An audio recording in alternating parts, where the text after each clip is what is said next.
The thunder rolled across the Texas plains like a freight train, shaking the weathered windows of the Broken Arrow Ranch.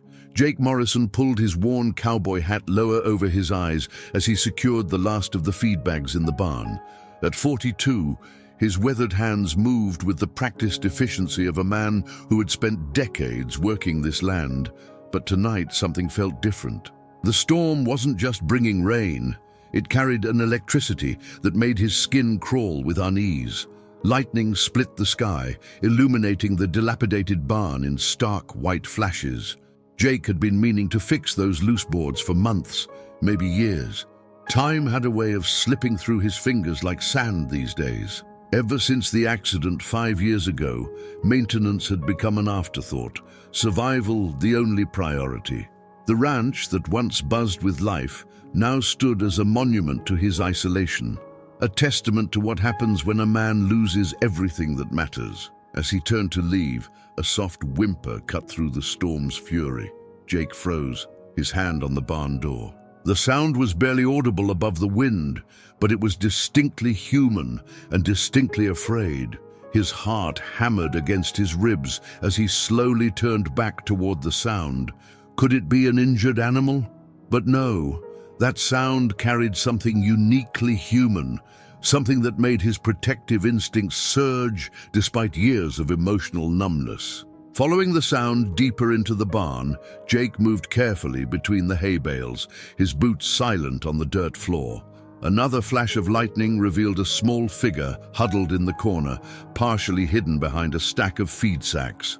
The child, it was definitely a child, had pressed herself so far into the shadows that she seemed to become part of the darkness itself. Jake's breath caught in his throat. How long had she been there? How had she gotten onto his property without him noticing? "Hey there," he called out softly, his voice gentler than it had been in years. "I'm not going to hurt you." The figure pressed further into the corner, and Jake could see now that it was a little girl, maybe 8 or 9 years old, with tangled dark hair and clothes that looked like they hadn't been changed in days. Her wide eyes reflected the storm's lightning like a frightened animal's, and Jake felt something crack inside his chest, something that had been frozen solid for half a decade. The girl's lips moved, but no sound came out. She was shivering, whether from cold or fear, Jake couldn't tell. Probably both. Her small hands clutched a ragged, stuffed animal that might have once been a rabbit, its fur matted and one ear missing. Jake recognized that look in her eyes, the same haunted expression he saw in his own mirror every morning. This child had seen too much, lost too much, just like him. "What's your name, sweetheart?" Jake asked, crouching down to make himself less intimidating. When she didn't answer, he tried a different approach. "I'm Jake. This is my ranch. Are you hungry?" The mention of food caused the girl's eyes to widen slightly, and Jake saw her swallow hard. That was answer enough. "We've got some soup warming on the stove up at the house, and it's dry there, much drier than this old barn." The storm raged on outside, but something had shifted in the air between them. The girl's grip on her stuffed animal loosened slightly, and Jake saw her glance toward the barn entrance, where rain was beginning to seep through the gaps in the old wood. She was calculating her options, weighing trust against necessity. Jake understood that calculation intimately.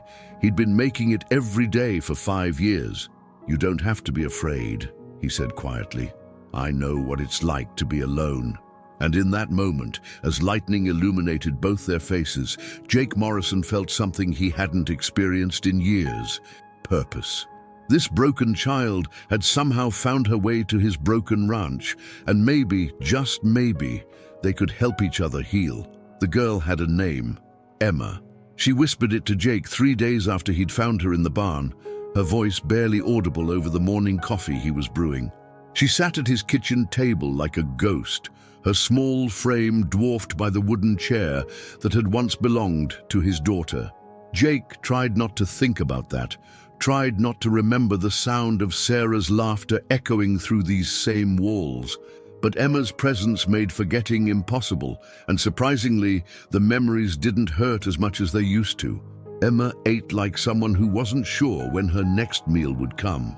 She approached each plate Jake set before her with careful reverence, as if the food might vanish if she moved too quickly. Her manners were impeccable, though. Someone had taught her well before the world had gone wrong. Please and thank you punctuated every interaction, spoken in that whisper-soft voice that seemed afraid to take up too much space in the world. "Where did you come from, Emma?" Jake asked gently one evening as they sat on the porch watching the sunset paint the sky in shades of orange and pink. She clutched her threadbare rabbit tighter, and Jake immediately regretted the question. But then she surprised him by speaking, her words carried away by the warm Texas breeze. "I walked for 3 days," she said, her eyes fixed on the horizon. "From the Wilson place. Mrs. Wilson said I was too much trouble after I broke her vase." Jake felt his jaw tighten. He knew about the Wilson foster home. It was one of several in the county that took in kids for the monthly checks rather than genuine care. "She said I was clumsy and ungrateful, said maybe the next family would appreciate me more." The pain in her voice was a mirror of Jake's own. He remembered his own childhood, bouncing between relatives after his parents died, always feeling like an imposition, a burden that people tolerated rather than loved. "You're not too much trouble," he said quietly. "And you're not clumsy. You're just a little girl who deserves better." Emma turned to look at him then, her dark eyes searching his face for lies. Jake had forgotten how perceptive children could be, how they could see through adult pretenses with laser-like precision. "Why are you helping me?" she asked. Most grown-ups don't want kids around unless they have to. The question hit Jake like a physical blow. Why was he helping her? For 3 days, he'd been operating on instinct, driven by a protective urge he thought had died with his family.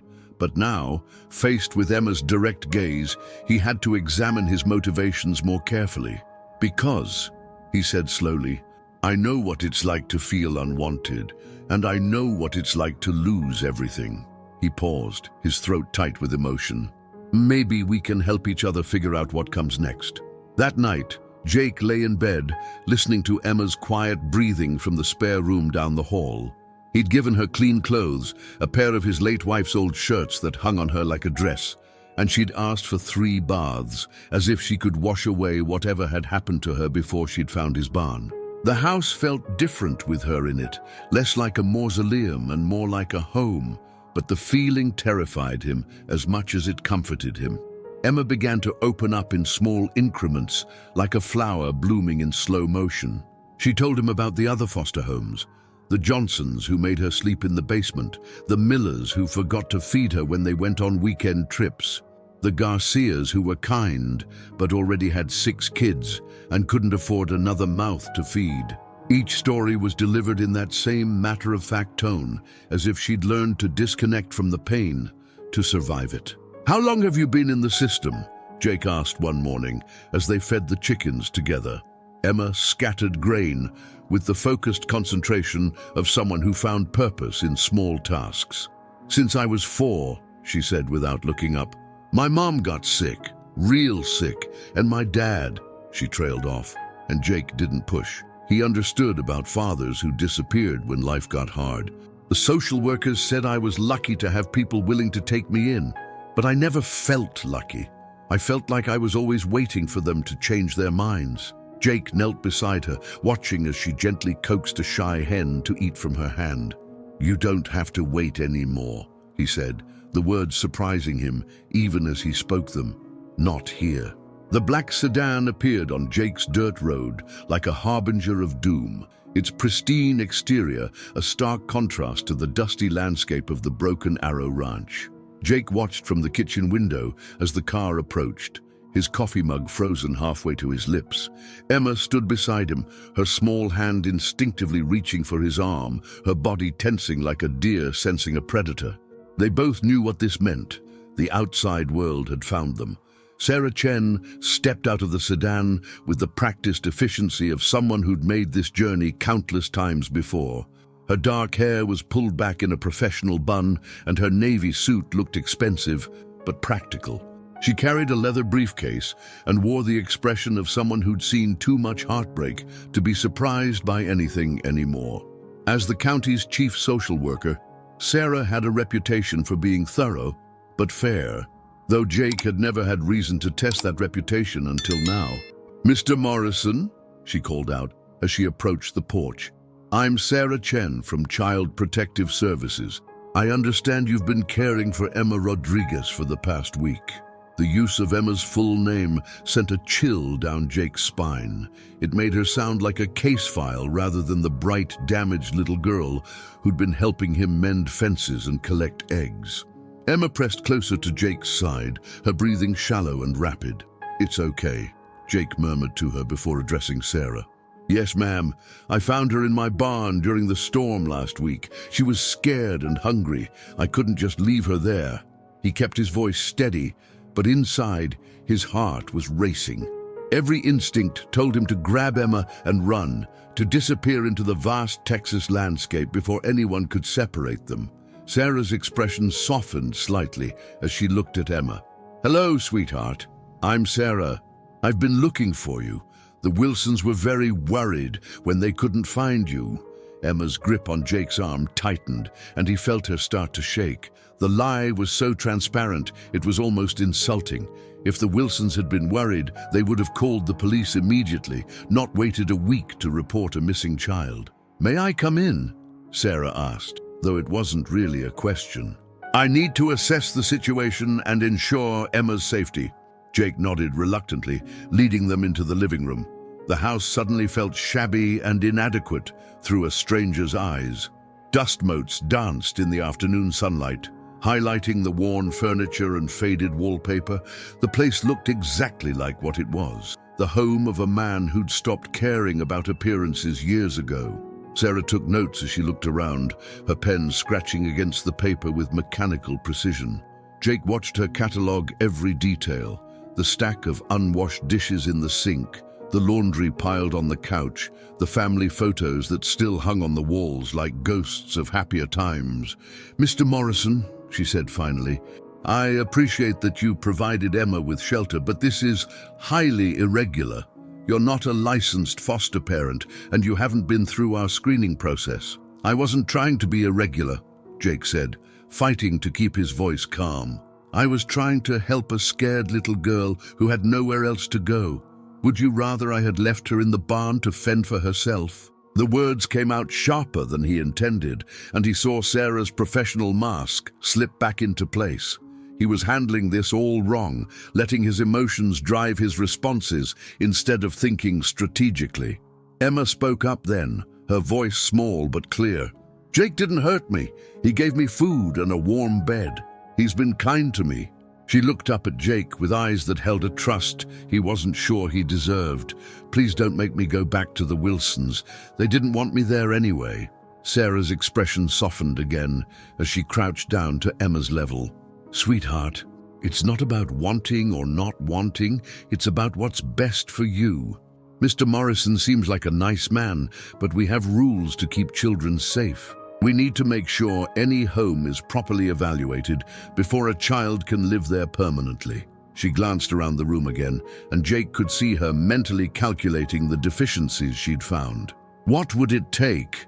Jake asked suddenly. "To make this official, I mean. What would I need to do to become a proper foster parent?" The question surprised him even as he asked it. A week ago, he'd been content to live in isolation, working his land and avoiding human contact. Now he was contemplating opening his life to government scrutiny for the sake of a child he'd known for 7 days. Sarah studied him carefully, as if trying to read his motivations. "It's a lengthy process, Mr. Morrison. Background checks, home inspections, financial assessments, psychological evaluations, and even then, there's no guarantee. Emma's case is complicated. She's run away from multiple placements, and there are questions about her behavioral patterns." She paused, choosing her words carefully. "Some children have experienced trauma that makes them difficult to place permanently." "She's not difficult," Jake said fiercely. "She's just been hurt too many times by people who were supposed to protect her. She deserves a chance at a real home, not just another temporary placement." Emma looked up at him with something that might have been hope, and Jake felt the weight of responsibility settle on his shoulders like a familiar yoke. Sarah closed her notepad and stood. "I'll need to take Emma back to the county facility tonight while we sort this out. If you're serious about pursuing custody, you can start the application process on Monday. But Mr. Morrison," she paused at the door, "I have to warn you, this won't be easy. The system is designed to protect children, and sometimes that means making difficult decisions." As she walked toward her car, with Emma trailing reluctantly behind, Jake felt something he hadn't experienced in years: the fear of losing someone he'd grown to love. The Broken Arrow Ranch had never seen such frantic activity. Jake worked from dawn until dusk, driven by a desperation he hadn't felt since the early days after the accident. Every broken board, every peeling patch of paint, every squeaky hinge became a personal enemy to be conquered. His hands, already calloused from years of ranch work, developed new blisters as he threw himself into repairs with the fervor of a man trying to outrun his own doubts. Tom Bradley found him on the roof at 6 in the morning, 3 days after Emma had been taken away. "You're gonna kill yourself up there?" Tom called from the ground, his weathered face creased with concern. At 65, Tom had been Jake's neighbor and closest friend for over a decade, one of the few people who'd stuck around after Jake's world had collapsed. "Come down here before you fall and break your fool neck. Can't stop now," Jake shouted back, hammering another shingle into place with perhaps more force than necessary. "The inspection is next week. Everything has to be perfect." The words came out choppy, interrupted by the rhythm of his hammer. He'd been living on coffee and determination for days, catching maybe 3 hours of sleep each night before the anxiety woke him up again. Tom climbed the ladder with the slow deliberation of a man who'd learned to respect heights and gravity in equal measure. "Jake, look at me," he said when he reached the roof. Jake paused mid-swing, his shirt soaked with sweat despite the cool morning air. "You're not thinking straight. When's the last time you ate a real meal or slept for more than an hour at a time?" Tom's voice carried the authority of someone who'd pulled Jake through dark times before. "I ate yesterday," Jake said, though he couldn't remember what or when. Time had become a blur of repairs and paperwork, punctuated by phone calls to lawyers and social workers who spoke in bureaucratic riddles. "I'm fine, Tom. I just need to get this place up to standard. Sarah said the house needed work, so I'm doing the work. This isn't about the house, and we both know it," Tom said gently. "You're scared. Hell, anyone would be scared.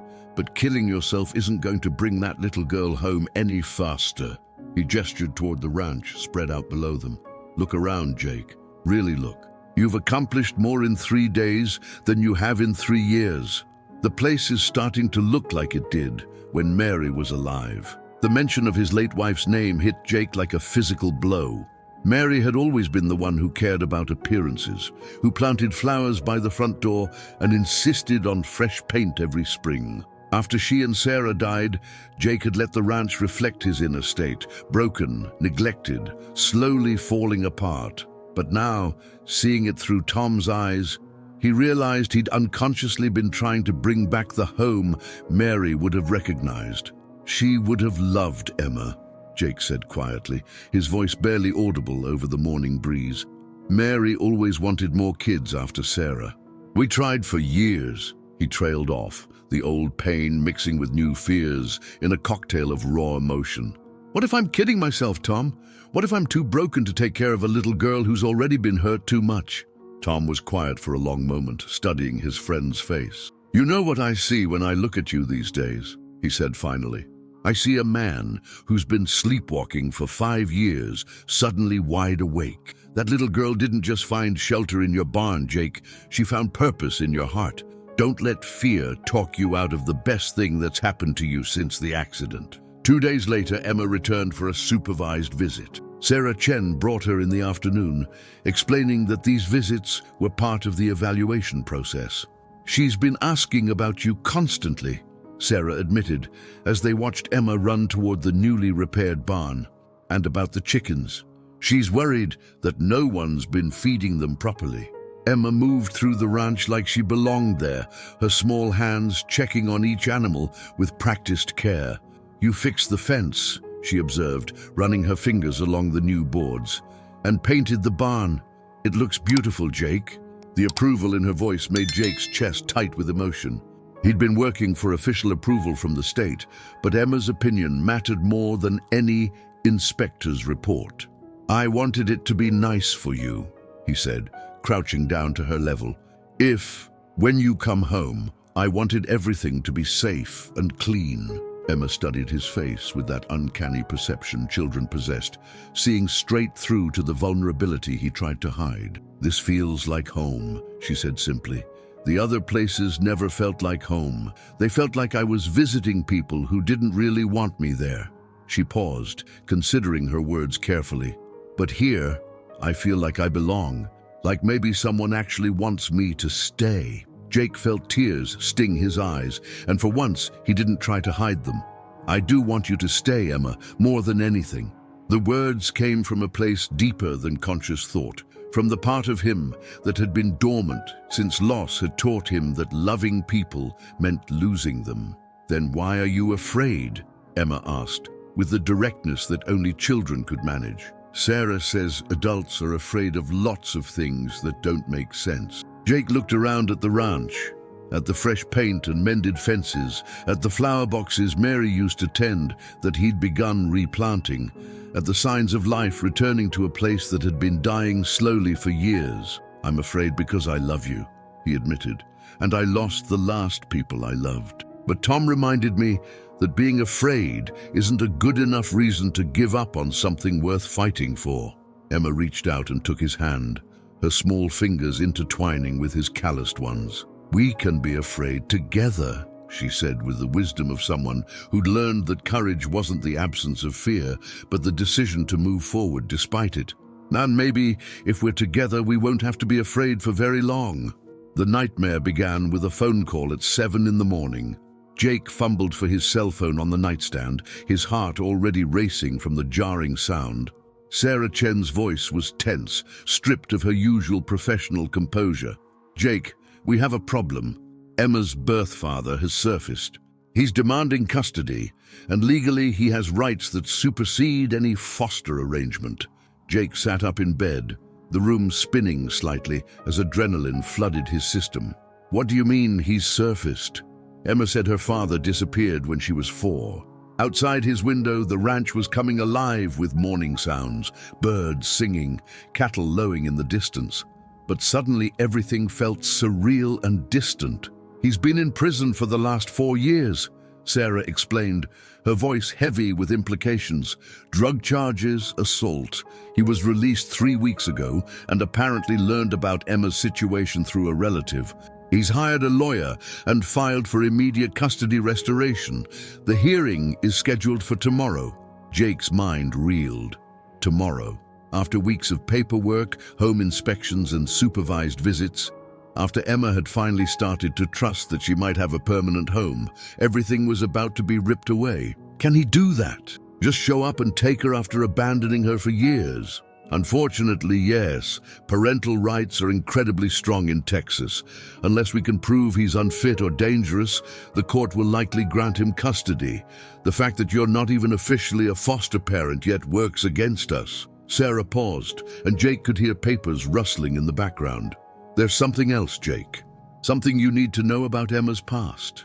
The tone in Sarah's voice made Jake's stomach clench. "What is it?" "Her mother didn't just die of illness. She died of a drug overdose, and there are hospital records showing Emma was treated for suspicious injuries twice before she entered the system.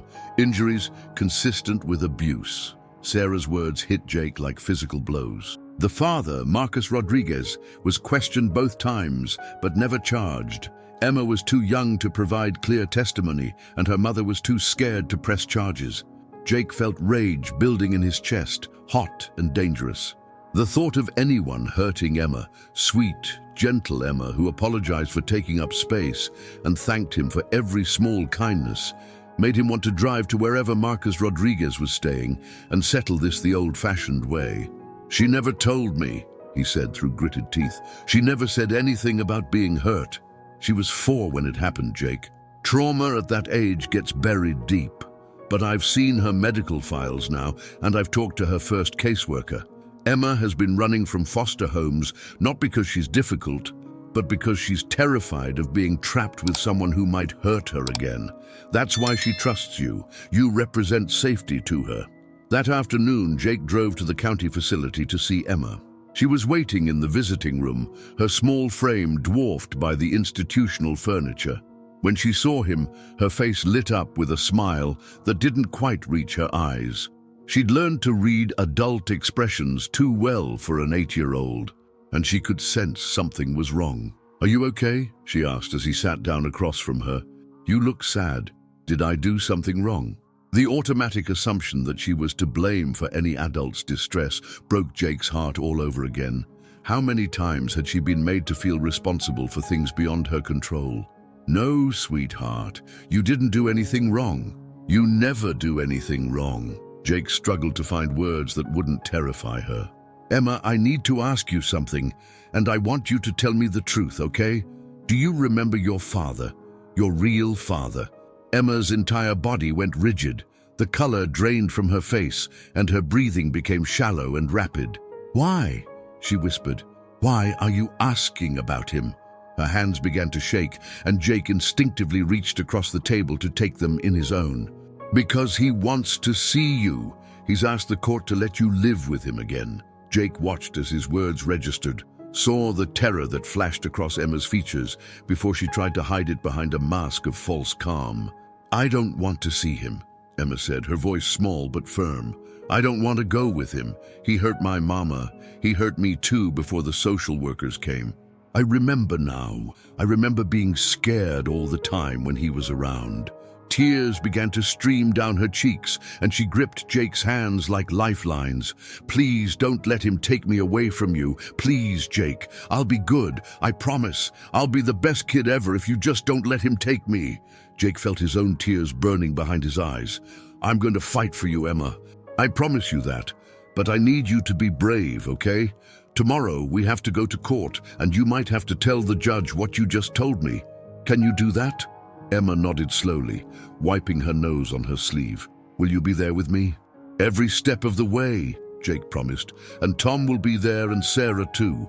We're all going to fight for you because you're family now. Real family. And family doesn't give up on each other." That night, Jake sat on his porch staring at the stars, his mind racing through every possible scenario for tomorrow's hearing. Tom joined him with 2 beers, settling into the chair that had once been Mary's favorite spot. "You ready for this?" Tom asked. Jake took a long drink of his beer, tasting nothing. "I don't know how to be ready for the possibility of losing her, Tom. She's been through so much already. The thought of her being forced to go back to someone who hurt her." He couldn't finish the sentence. "Then don't lose her," Tom said simply. "Fight like hell, say what needs to be said, and trust that the system will do right by that little girl. Sometimes that's all we can do. Trust and fight and hope it's enough." As Jake went to bed that night, he thought about Emma's words. "Will you be there with me?" Tomorrow, he would find out if love and determination were enough to overcome biology and bureaucracy. Tomorrow, he would discover whether a broken rancher and a damaged little girl could truly become a family, or if the past would drag them both back into darkness. The courthouse steps felt like the longest walk of Jake's life. Emma's small hand was tucked securely in his, her grip tight enough to leave marks. She wore the dress Sarah had brought her, a simple blue one that brought out her eyes, but she looked far older than her 8 years as they approached the building that would decide her fate. Marcus Rodriguez sat at the plaintiff's table with his court-appointed attorney, a thin man in an ill-fitting suit who looked like he'd rather be anywhere else. Marcus himself was younger than Jake had expected, maybe 35, with the hollow-eyed look of someone who'd spent too many years destroying himself with chemicals.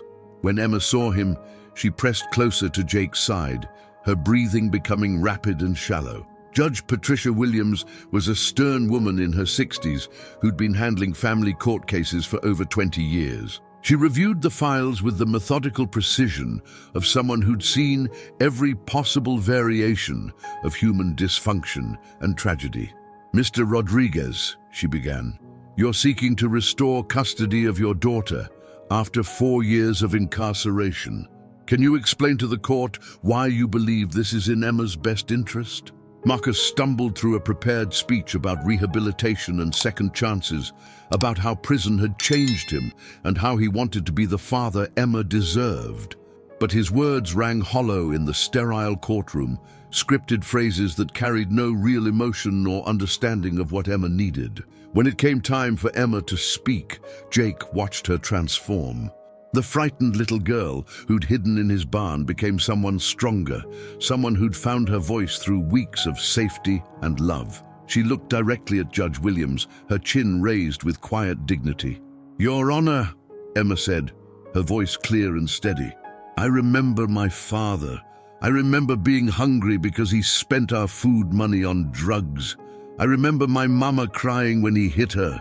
And I remember being scared to go to sleep because I never knew if he'd be angry when he woke up." The courtroom was absolutely silent, except for the soft scratch of the court reporter's fingers on her machine. "But I also remember Jake finding me in his barn when I had nowhere else to go. I remember him giving me food and clean clothes and a warm bed. I remember him teaching me to take care of the animals and fixing my stuffed rabbit when the ear fell off." Emma's voice began to shake, but she continued. "Jake makes me feel safe. He makes me feel wanted. That's all I ever wanted, to feel like someone actually wanted me to stay." Jake stood when called upon, his prepared remarks forgotten. Instead, he spoke from the heart about transformation and second chances, not for Marcus, but for himself. "Your Honor, 5 years ago, I lost my wife and daughter in a car accident. I thought my life was over. I stopped caring about everything, my ranch, my future, myself. But Emma changed that. She gave me a reason to get up in the morning, a reason to hope again. I'm not asking you to give me custody because I deserve it. I'm asking because Emma deserves a father who chooses her every single day, not just when it's convenient." Judge Williams deliberated for what felt like hours, but was probably only minutes. When she returned, her expression was grave but determined. "Mr. Rodriguez, while I understand your desire to reconnect with your daughter, the evidence suggests that your previous custody resulted in documented harm to this child. Emma's testimony today, combined with her medical records and the clear preference she's expressed, leads me to conclude that restoration of your parental rights would not serve her best interests." The gavel came down with finality that echoed through the courthouse. Custody is awarded to Mr. Jake Morrison, pending completion of the formal adoption process. This court finds that Emma Rodriguez, soon to be Emma Morrison, has found her forever home. Emma launched herself into Jake's arms, tears streaming down both their faces. Tom was there too, wrapping them both in a bear hug that smelled like Old Spice and victory. Sarah Chen watched from across the room with professional satisfaction and personal joy. As they walked out of the courthouse together, Emma looked up at Jake with eyes that no longer held fear. "Can we go home now, Daddy?" she asked, the word falling naturally from her lips as if she'd been saving it for just this moment. "Yes, sweetheart," Jake said, his voice thick with emotion. "Let's go home." The Broken Arrow Ranch was waiting for them, no longer broken, no longer lonely, but filled with the promise of new beginnings and the unshakable foundation of a family forged not by blood, but by choice, love, and the courage to heal together.